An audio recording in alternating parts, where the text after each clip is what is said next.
Hello everyone. So இந்த வீடியோல பாத்தீங்கன்னா யூனிட்ஸ் அண்ட் மெஷர்மெண்ட் லெசன்ல இருக்கிற ஸ்டேட் போர்ட் புக்ல இருக்கிற எக்ஸாம்பிள் क्वेश्चंस எல்லாத்தையும் பார்க்க போறோம். சோ ஒவ்வொண்ணா क्वेश्चन பார்க்கலாம். Example number 1. இதே மாதிரி क्वेश्चन வந்து சிபிஎஸ்இ புக்ல கேட்டிருந்தாங்க. அந்த புக்ல பார்த்தா இந்த क्वेश्चन வந்து அப்படியே கன்ஃபியூஸ் பண்ற மாதிரி கேட்டு வச்சிருப்பாங்க. ஸ்டேட் போர்ட் புக்ல இந்த क्वेश्चन டைரக்ட்டா இருக்கு. From a point on the ground la irukra oru point la irundhu the top of the tree is seen to have an elevation of 60 degree. nalla paru na ground la irundhu paakren indha tree evlo height la irukudhu, it is obtaining an angle of 60 degree angle obtain pannudhu.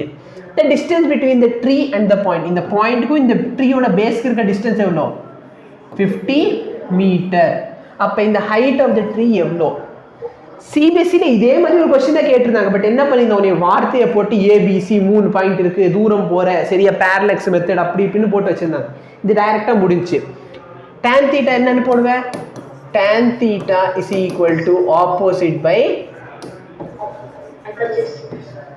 அப்ப tan 60